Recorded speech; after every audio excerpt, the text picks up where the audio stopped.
When the quilt came, he was the person I missed the most. I hadn't lost anybody very close to me, people I knew, but not somebody who was my person.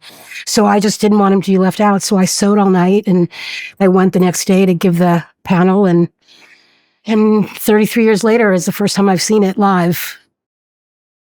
My name is Missa Marmalstein, and I'm from New York, but I have lived in Seattle for quite a long time. I was lucky to go to school in the 70s when my school had a dance teacher as one of the PE teachers, and I got to dance.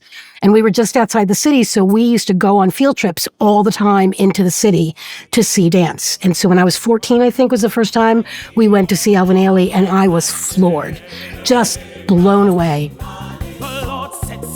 If you've seen Revelations, it changes your life. And every year we came in and saw it again. And I went to college and continued to dance. His philosophy of dance was so beautiful. And the dances were so amazing that I knew I could never make dances like he did, but I had to make dances, and he was the reason I had to make dances. So when we lost him in 1989, it was heartbreaking. And then we started losing so many people. John Sims, Bill Schultz, Dennis Ogilvy, Dick Campbell. We went to so many memorials, and a lot of my work became helping people with AIDS and their loved ones make art. That was my whole world for a while. That was what I did every night, was I would teach preschool in the morning, and then I would go to this art studio for people with AIDS and their caregivers. And the quilt was coming to Seattle, so we set our studio up as a sewing studio. And what we were doing was we were helping people get the quilt squares made for their loved ones. And that was really amazing. And I watched all these people make their quilt squares, and the very last night before the quilt was opening and we were going to be giving the quilt squares over, I was like, Alvin Ailey needs a quilt square. This is not okay that he doesn't have a quilt square. So I went home and I had a big towel that I'd been given as a birthday present from my parents when we went to see the company in December. There's like a faded part because I left it in the sun and it faded. So it really was a towel.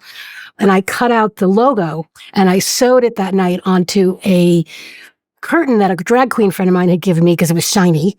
And then I wrote all the words on it and sewed through the night and painted through the night. And then the next morning went to the convention center and lined up with all the people who were giving them for their brothers and their sisters and their lovers and their husbands and the people that they knew and they had made the quilt panels for.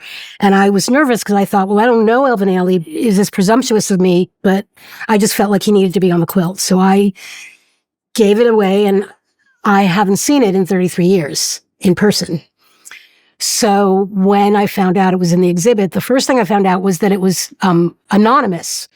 And I was like, well, I made it, so it's not really anonymous, and some paperwork got lost in the way. So I wrote an email, and they said, well, if you're in the New York area, you could come to the opening. So I jumped on a plane and I flew from Seattle.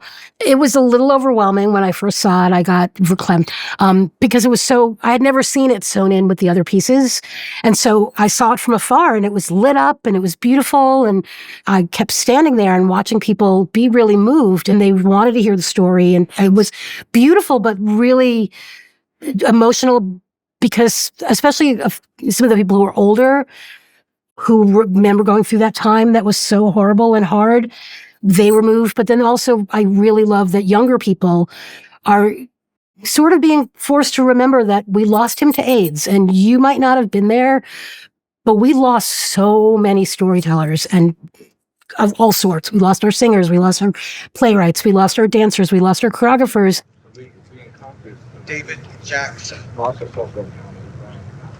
Grafton Jones, Alex Coven, Bob Ledley, William Freeman. And it's taken a long time till we got any queer stories because we lost so many people. And so I am really honored that it's sort of the image of that piece of his story, and that it's in the room with all the posters, and it's the same image, to me, is really moving too.